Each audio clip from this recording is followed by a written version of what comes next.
10, 9, 8.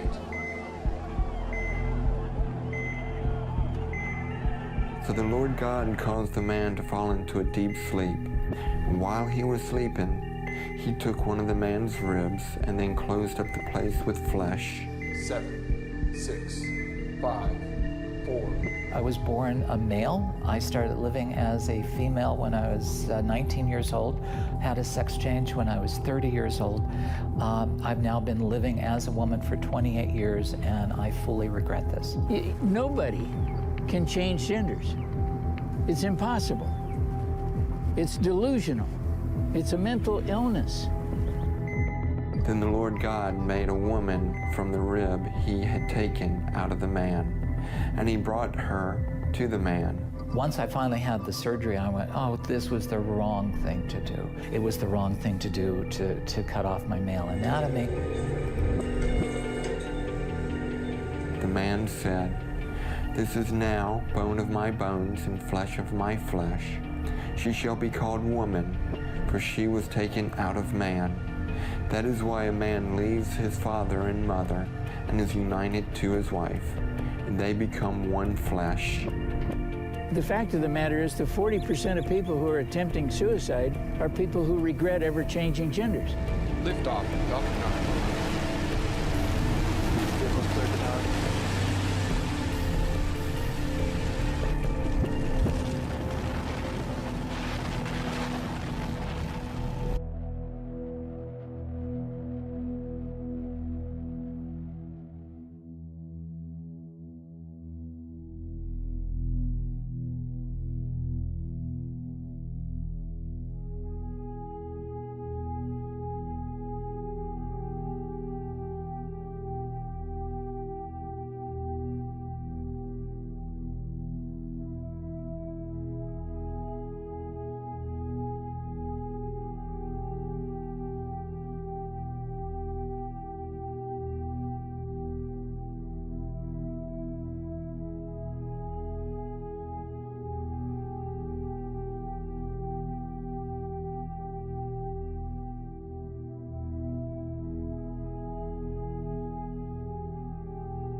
If this happens, Christians' rights will also be taken away. They will have to go against their biblical statements of faith. Christians will be persecuted for their sincerely held beliefs as never before in the land of America where freedom is to rule. Many know that this legislation does not truly propose in any way, shape, or form to protect homosexual agenda or gender confusion from tangible harm, but it is to force Americans who have biblical principles, who may be photographers and florists and bakers and such, to participate in things like same-sex weddings, to force employers and businesses to accommodate any situation that may arise in this homosexual community that would go against their biblical principles in any way, shape, or form.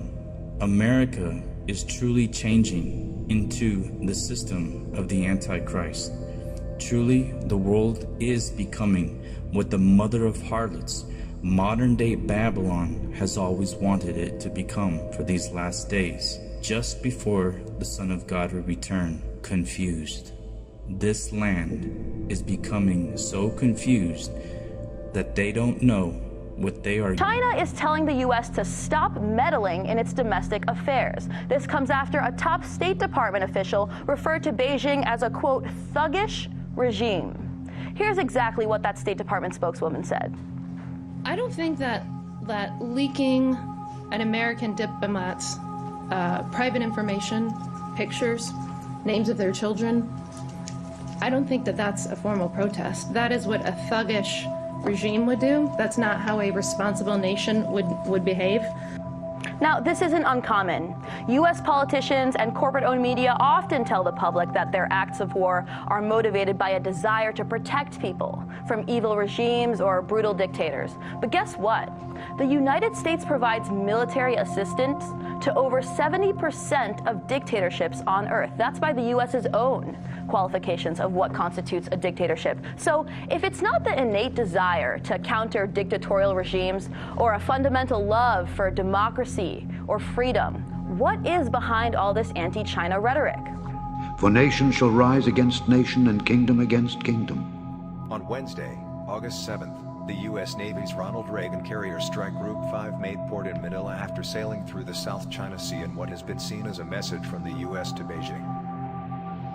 The journey of the USS Ronald Reagan through the contested South China Sea was reported on Tuesday, August 6th, as it was en route to the Philippines for a short port call. The Nimitz-class aircraft carrier is accompanied by the Ticonderoga-class guided missile cruisers USS Chancellorsville and USS Antietam.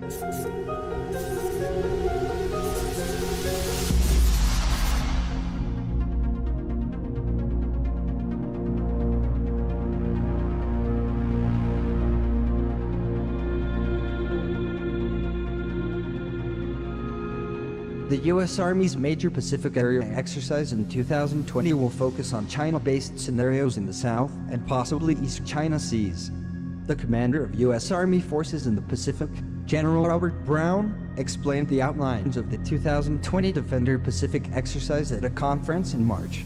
While the Army focuses on partner building throughout the Pacific, the high-end combat scenarios it prioritized have generally focused on a conflict on the Korean Peninsula.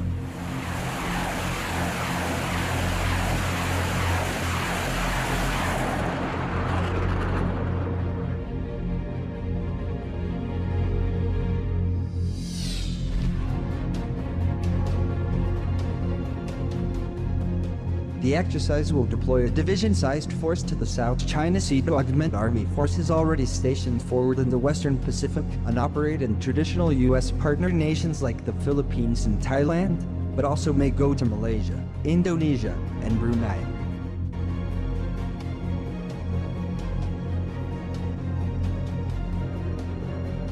General Brown did not get into the specifics of the exercise, but the geography of the anticipated multinational participants and the U.S. Army's renewed focus on projecting force across new domains, such as targeting ships to assist the U.S. Navy with sea control operations, suggests that parts of the exercises may look at neutralizing China's fleet and its militarized island bases. All these are the beginning of sorrows.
a rush for fuel that ended in tragedy.